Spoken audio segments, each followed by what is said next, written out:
ข่ไดโนเสาร์สีทองตุ๊ดจีนซินเจียอยู่อีซินนี่หัวชัยนี่เจ้าได้เลือกก็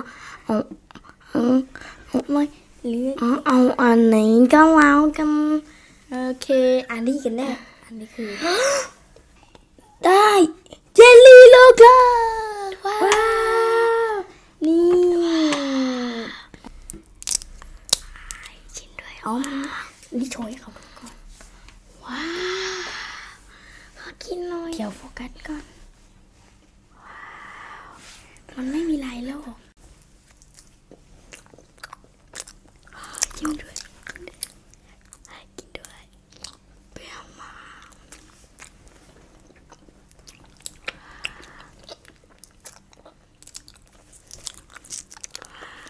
ต่อไปตามพี่กูอันนี้ก็ต้องเป็นของพี่กูนะครับเป็นของข้างในแล้วว้าวเยลลี่ลูกตา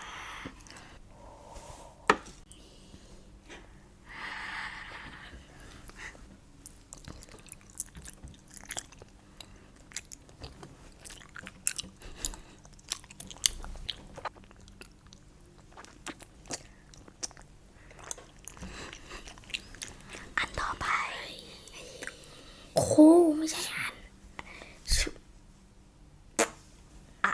พี่กุดขอเอาอันนี้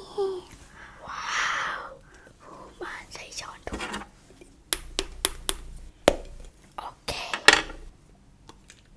ว้าว it's so delicious อะไรอะคืออะไรอะอังเปา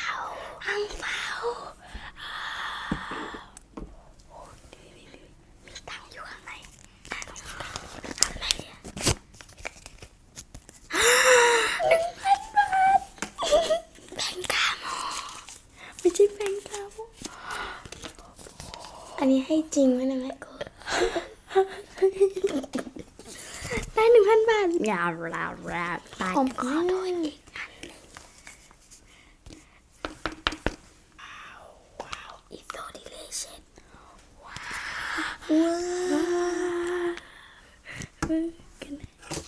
ขอจะจับอีกอันนี้ดูแบบตรงมากของพี่โกดิมันหนากว่า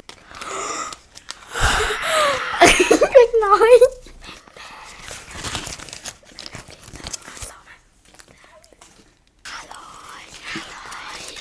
เอาพี่โกได้ 1,000 ว้าว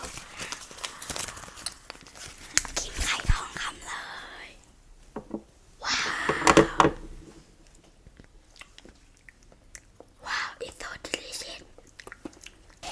บริโลบริโล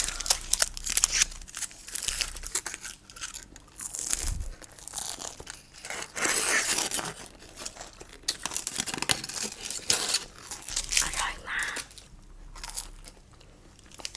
เค้กส้มว้าวให้มีไส้ด้วย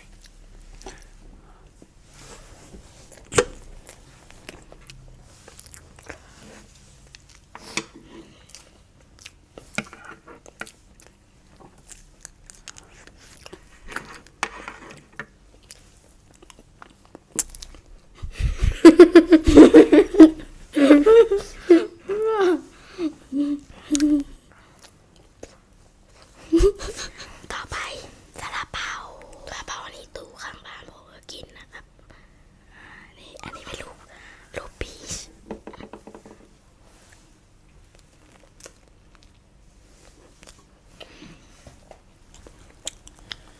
ว้า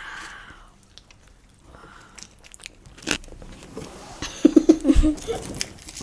อันนี้เป็นฟักทองเรากินได้หรือเปล่าไม่น่าได้เดี๋ยวเราจะเอาไปไหว้เจ้านะจ๊ะบ๊ายบายขอให้มีความสุขสุขภาพแข็งแรงเฮงๆรวยๆนะจ๊ะ